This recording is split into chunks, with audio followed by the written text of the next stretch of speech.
تمہیں اچھی طرح اندازہ ہونا چاہیے کہ وہ ہر قیمت پر امامہ تک پہنچنا چاہیں گے۔ یہ بہت بعد کی بات ہے۔ میں امکانات و ممکنات پر غور کر کے پریشان نہیں ہوتا۔ جب وقت آئے گا دیکھا جائے گا۔ سلار نے لاپرواہی سے کہا، تم سے مجھے صرف یہ مدد چاہیے کہ تم اس سارے معاملے کو راز ہی رکھو اور پولیس کے ہتھے نہ لگو۔ تمہارے کہے بغیر بھی میں یہی کرتا۔ ویسے بھی میں اگر پکڑا گیا تو وسیم کو منہ دکھانے کے قابل نہیں رہوں گا۔ اس بار تم نے مجھے واقعی بہت بڑی امبیرسنگ صورتحال سے دو چار کیا ہے۔ اوکے، میں فون بند کر رہا ہوں کیونکہ تم پر پھر وہی دورہ پڑنے والا ہے، وہی نصیحتیں اور پچھتاوا۔ You are acting like my father. Salar نے کھٹاک سے فون بند کر دیا۔ اس کا ذہن پچھلی رات کے بارے میں سوچ رہا تھا اور اس کے ماتھے کے تیوریاں اور بل بہت نمایاں تھے۔ میں کبھی سوچ بھی نہیں سکتا تھا کہ یہ اس حد تک گر جائے گا۔ ریڈ لائٹ ایریا مائی فٹ۔ کبھی میرے خاندان کی پچھلی 7 نسلوں سے بھی کوئی وہاں نہیں گیا، اور یہ لڑکا کیا ہے جو میں نے اسے نہیں دیا؟ کیا ہے جس کی کمی رہنے دی ہے؟ اور اسے دیکھو، کبھی یہ خودکشی کی کوشش کرتا پھرتا ہے اور کبھی ریڈ لائٹ ایریا۔ میرے اللہ، آخر کس حد تک جائے گا یہ؟ سکندر عثمان نے اپنا سر تھام لیا۔ مجھے تو گھر کے ملازموں پر بھی بہت زیادہ اعتراض ہے۔ آخر کیوں اس لڑکی کو انہوں نے اندر آنے دیا؟ گھر کے معاملات پر نظر رکھنی چاہیے انہیں۔ طیبہ نے بات کا موضوع بدلتے ہوئے کہا، گھر کے معاملات اور مالک کے معاملات پر نظر رکھنے میں زمین آسمان کا فرق ہوتا ہے۔ یہاں معاملہ گھر کا نہیں تھا، مالک کا تھا۔ سکندر نے طنزیہ لہجے میں کہا، اور پھر اس میں سے کسی نے بھی کسی لڑکی کو یہاں آتے نہیں دیکھا۔ وہ کہتا ہے وہ اسے اسی دن لایا تھا۔ چوکیدار کا کہنا ہے کہ ایسا نہیں ہوا، اس نے اس کے ساتھ کسی لڑکی کو آتے نہیں دیکھا۔ ہاں، جاتے ضرور دیکھا ہے۔ ملازموں کا بھی یہی کہنا ہے، انہوں نے نہ تو کسی لڑکی کو آتے دیکھا اور نہ جاتے دیکھا ہے۔ سکندر نے مطلب ہے وہ یقیناً اس لڑکی کو اچھی طرح چھپا کر لایا ہوگا۔ شیطانی دماغ ہے اس کا، یہ تم جانتی ہو۔ تم صرف یہ دعا کرو کہ یہ سارا معاملہ ختم ہو جائے، ہاشم ابین کی بیٹی مل جائے اور ہماری جان چھوٹ جائے، تاکہ ہم اس کے بارے میں کچھ سوچ سکیں۔ سکندر عثمان نے کہا، میری تو سمجھ میں نہیں آتا کہ آخر مجھے سیاسی کون سی غلطی ہو گئی ہے جس کی مجھے یہ سزا مل رہی ہے۔ میری تو سمجھ میں نہیں آتا کہ میں کیا کروں۔ وہ بے حد بے بس نظر آ رہے تھے۔ وہ اگلے روز صبح معمول کے مطابق اٹھا اور کالج جانے کے لیے تیار ہونے لگا۔ ناشتہ کرنے کے لیے وہ ڈائننگ ٹیبل پر آیا تو اس نے خلاف معمول وہاں سکندر عثمان کو موجود پایا۔ وہ عام طور پر اس وقت ناشتہ نہیں کیا کرتے تھے، ذرا دیر سے فیکٹری جایا کرتے تھے۔ سلار کو اس وقت انہیں وہاں موجود پا کر کچھ حیرت ہوئی، مگر ان کے سوتے ہوئے چہرے اور سرخ آنکھوں سے اندازہ ہو رہا تھا کہ شاید وہ ساری رات سو نہیں سکے۔ سلار کو صبح صبح باہر نکلنے کے لیے تیار دیکھ کر انہوں نے قدرے درشتی سے کہا، تم کہاں جا رہے ہو؟ کالج۔ دماغ ٹھیک ہے تمہارا؟ میرے گلے میں یہ مصیبت ڈال کر تم خود کالج جا رہے ہو؟ جب تک یہ معاملہ ختم نہیں ہو جاتا تم کہیں نہیں جاؤ گے۔ تمہیں پتہ ہے تم کتنے خطرے میں ہو؟ کیسا خطرہ؟ وہ ٹھٹکا، میں نہیں چاہتا ہاشم ابین تمہیں کوئی نقصان پہنچائے، اس لیے فی الحال تمہارے لیے یہی بہتر ہے کہ تم گھر پر رہو۔ سکندر عثمان نے دو ٹوک لہجے میں کہا، اس کی بیٹی مل جائے پھر تم دوبارہ کالج جانا شروع کر دینا۔ اس کی بیٹی اگر 1 سال نہیں ملے گی تو کیا میں 1 سال تک اندر بیٹھا رہوں گا؟ آپ نے اسے میرے بیان کے بارے میں بتایا نہیں ہے؟ سلار نے تیز لہجے میں کہا، میں اسے بتا چکا ہوں۔ سنیا نے بھی تمہاری بات کی تصدیق کر دی تھی۔ ان کے لہجے میں سنیا کا نام لیتے ہوئے تلخی تھی، مگر ہاشم ابین ابھی بھی مصر ہے کہ اس کی بیٹی کو تم نے ہی اغوا کیا ہوا ہے۔ تو میں کیا کروں؟ اسے یقین نہیں آتا تو نہ آئے، مجھے کیا فرق پڑتا ہے؟ سلار نے لاپرواہی سے کہتے ہوئے ناشتہ کی طرف ہاتھ بڑھایا، تمہیں فرق نہیں پڑتا، مجھے پڑتا ہے۔ تم ہاشم ابین احمد کو نہیں جانتے، وہ کتنے اثر و رسوخ والا آدمی ہے اور کس حد تک جا سکتا ہے، اس کا اندازہ صرف مجھے ہے۔ میں نہیں چاہتا کہ وہ تمہیں کوئی نقصان پہنچائے، اس لیے تم ابھی گھر پر ہی رہو۔ سکندر عثمان نے اس بار کچھ نرم لہجے میں کہا، شاید انہیں اندازہ ہو گیا تھا کہ ان کی سختی کا اس پر کوئی اثر نہیں ہوگا، وہ ان کی بات نہیں مانے گا۔ پاپا میری اسٹڈیز کا حرج ہوگا، سوری میں گھر پر نہیں رہ سکتا۔ سلار سکندر عثمان کے لہجے کی نرمی سے متاثر نہیں ہوا تھا۔ تمہارا حرج ہوتا ہے یا نہیں، مجھے اس سے کوئی دلچسپی نہیں ہے، میں صرف تمہیں گھر پر چاہتا ہوں، سمجھے تم؟ اس بار انہوں نے اچانک بھڑک کر بلند آواز میں اس سے کہا، کم از کم آج تو مجھے جانے دیں، آج مجھے بہت سے ضروری کام نپٹانے ہیں۔ سلار یکدم ان کے غصے پر کچھ پزل ہوا، تم وہ کام ڈرائیور کو بتا دو، وہ کر دے گا۔ یا پھر کسی دوست سے فون پر بات کر لو، سکندر نے حتمی انداز میں کہا۔ مگر پاپا مجھے اس طرح سکندر عثمان نے اس کی بات نہیں سنی۔ وہ ڈائننگ روم سے نکل رہے تھے۔ وہ کچھ دیر بلند آواز میں بڑبڑاتا رہا، پھر تنگ آ کر خاموش ہو گیا۔ وہ جانتا تھا کہ سکندر عثمان اسے باہر نکل نہیں دیں گے، مگر اسے اس بات کی توقع ہرگز نہیں تھی۔ اس کا خیال تھا کہ ثانیہ کو سامنے لانے پر اس کی اپنی فیملی کے ساتھ ہاشم مبین بھی مطمئن ہو جائیں گے اور کم از کم یہ مصیبت اس کے کندھوں سے اتر جائے گی۔ مگر اس کے لیے سکندر عثمان کا یہ انکشاف حیران کن تھا کہ ہاشم مبین نے ابھی بھی اس کے بیان پر یقین نہیں کیا تھا۔ سلار وہاں بیٹھا ناشتہ کرتے ہوئے کچھ دیر ان تمام معاملات کے بارے میں سوچتا رہا۔ کالج نہ جانے کا مطلب گھر میں بند ہو جانا تھا اور وہ گھر میں بند نہیں ہونا چاہتا تھا۔ اس کا موڈ یکدم آف ہو گیا۔ ناشتہ کرتے کرتے اس نے اسے ادھورا چھوڑ دیا اور اپنے کمرے کی طرف چل دیا۔ سکندر صاحب، میں آپ سے بات کرنا چاہتی ہوں۔ وہ لاؤنج میں بیٹھے تھے جب ملازمہ کو جھجکتے ہوئے ان کے پاس آئے۔ ہاں کہو، پیسوں کی ضرورت ہے، سکندر عثمان نے اخبار پڑھتے ہوئے کہا۔ وہ اس معاملے میں خاصے فراغ دل تھے۔ نہیں صاحب جی، ایسی کوئی بات نہیں ہے، میں کچھ اور کہنا چاہتی ہوں۔ بولو۔ وہ ہنوز اخبار میں منہمک تھے۔ ملازمہ کچھ پریشان ہو لگی۔ ناصرہ نے بہت سوچ سمجھ کر سلار اور امامہ کے بارے میں سکندر عثمان کو بتانے کا فیصلہ کیا تھا، کیونکہ اسے یہ سب کچھ اب بہت پریشان کن لگ رہا تھا۔ وہ نہیں چاہتی تھی کہ جلد یا بدیر یہ پتہ چل جائے کہ وہ ان دونوں کے درمیان رابطے کا ذریعہ وہ تھی، اور پھر اسے اور اس کے پورے خاندان کو پولیس کا سامنا کرنا پڑے۔ اس لیے اسے اپنے شوہر نے مشورے کے بعد اس نے سکندر عثمان کو سب کچھ بتانے کا فیصلہ کر لیا تھا، تاکہ کم از کم وہ دونوں گھر والوں میں سے کسی ایک کی ہمدردی اپنے ساتھ رکھے۔ چپ کیوں ہو، بولو۔ سکندر عثمان نے اسے خاموش پا کر ایک بار پھر اس سے کہا۔ ان کی نظریں ابھی بھی اخبار پر جمی ہوئی تھی۔ سکندر صاحب، میں آپ کو سلار صاحب کے بارے میں کچھ بتانا چاہتی ہوں، ناصرہ نے بلاخر ایک طویل توقف کے بعد کہا۔ سکندر عثمان نے بے اختیار اخبار اپنے چہرے کے سامنے سے ہٹا کر اسے دیکھا۔ سلار کے بارے میں کیا کہنا چاہتی ہو؟ انہوں نے اخبار کو سامنے سینٹر ٹیبل پر پھینکتے ہوئے سنجیدگی سے کہا۔ سلار صاحب، میں اور امامہ بی بی کے بارے میں کچھ بتانا چاہتی ہوں۔ سکندر عثمان کا دل بے اختیار اچھل کر حلق میں آ گیا۔ کیا بہت دن پہلے ایک دن سلار صاحب نے مجھ سے کہا تھا کہ میں ان کا موبائل اپنی بیٹی کے ہاتھ امامہ بی بی کو پہنچا دوں؟ سکندر عثمان کو لگا وہ دوبارہ کبھی ہل نہیں سکیں گے۔ تو ہاشم مبین احمد کا خیال اور اصرار ٹھیک تھا، ان کے بدترین قیاس اور اندازے درست تھے۔ پھر انہیں اپنی آواز کسی کھائی سے آتی لگی۔ میں نے انکار کر دیا کہ یہ کام میں نہیں کر سکتی، مگر انہوں نے مجھے بہت دھمکایا۔ انہوں نے کہا کہ وہ مجھے گھر سے نکال دیں گے، جس پر مجبوراً میں نے وہ موبائل امامہ بی بی تک پہنچانے کے لیے تیار ہو گئی۔ اپنی پوزیشن کو محفوظ رکھنے کے لیے ناصر نے اپنے بیان میں جھوٹ کی آمیزش کرتے ہوئے کہا۔ پھر اس کے کچھ دن بعد ایک دن سلار صاحب نے کہا کہ میں کچھ کاغذات امامہ بی بی تک پہنچاؤں اور پھر اسی وقت ان کاغذات کو واپس لے آؤں۔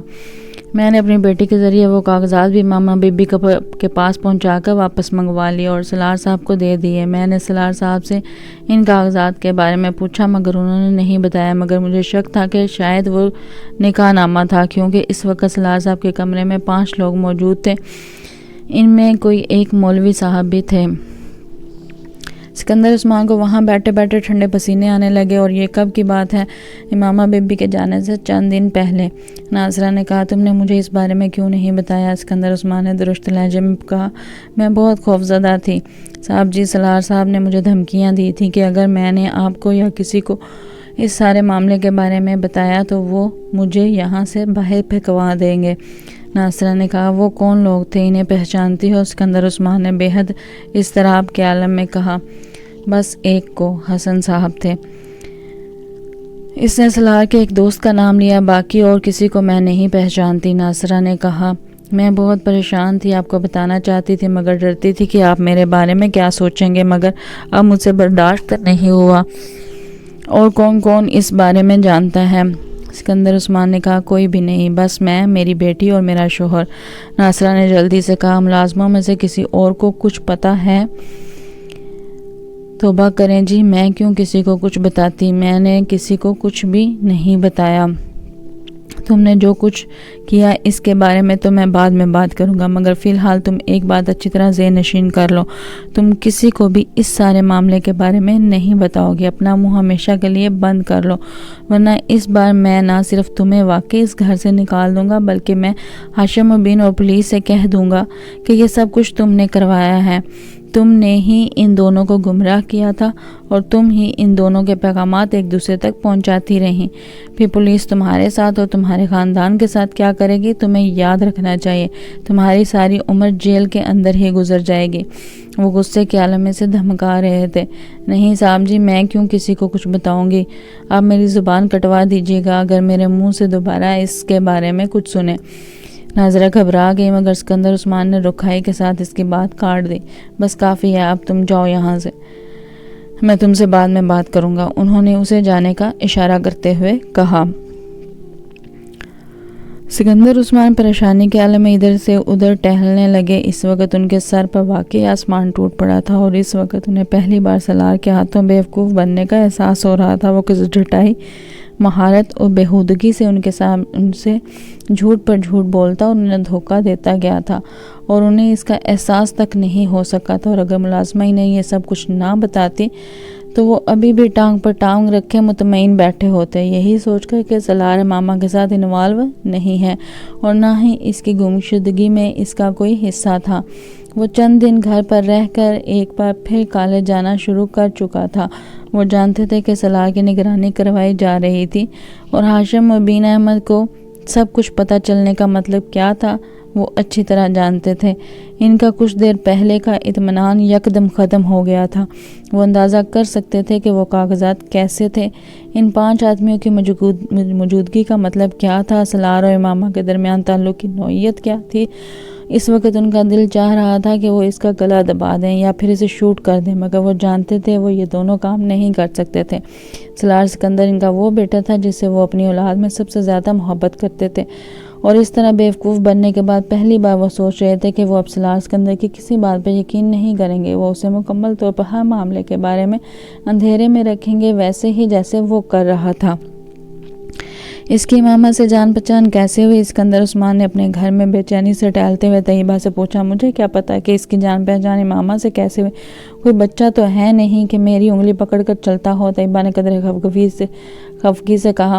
میں نے تم سے بہت بار کہا تھا کہ اس پر نظر رکھا کرو، مگر تمہیں اپنی ایکٹیویٹیز سے فرصت ملے تو تم کسی اور کے بارے میں سوچو، اس پر توجہ دینا صرف میرا ہی فرض کیوں ہے؟ طیبہ یکدم بھڑک اٹھی۔ آپ کو بھی تو اپنی ایکٹیویٹیز چھوڑ دینی چاہیے، سارا الزام میرے سر پہ کیوں؟